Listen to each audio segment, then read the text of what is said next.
பாதுகாக்கக்கூடிய சட்டம் எந்த நோக்கத்தில இருக்கு அப்படிங்கிறத பார்க்கணும். உதாரணத்துக்கு ஒரு வன்கொடுமை தடுப்பு சட்டம்னு ஒண்ணு இருக்கு அப்படின்னா, அந்த வன்கொடுமையிலிருந்து பாதுகாக்கக்கூடிய அனைத்து விதிகளும் இந்த சட்டம் கொண்டிருக்கா?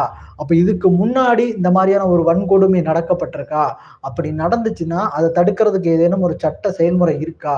அந்த சட்டங்களும், இந்த சட்டங்களும் ஒன்போல தான் இருக்குன்னா, ஏன் புதுதா ஒரு சட்டத்த கொண்டு வரணும்? இருக்கிற சட்டத்தையே செயல்படுத்தலாமே!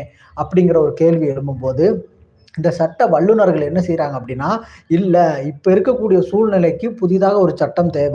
அது ஏற்கனவே அத பாதுகாக்கக்கூடிய ஒரு சட்டமா இருந்து, அதுல திருத்தி அத கொண்டு வர்றது சாத்தியக்கூறுகள் இருந்தாலும், ஆனா இந்த பிரச்சனை இந்த சமூகத்துல இப்ப இருக்கக்கூடிய ஒரு பிரச்சனைக்கு தீர்வு காணக்கூடிய ஒரு வழிமுறை என்னவா இருக்கு அப்படின்னு கேட்டா, புதிசா ஒரு சட்டத்த கண்டிப்பா இயற்றியே ஆகணும் அப்படிங்கிறத தான் நோக்கமா கொண்டிருக்காங்க. அப்போ அந்த சட்டவியல் அறிஞர்கள் என்ன சொல்றாங்கன்னா, இந்த சட்டத்த நீங்க எப்படி புரிஞ்சுக்கணும் அப்படின்னு கேட்டீங்கன்னா, சமூக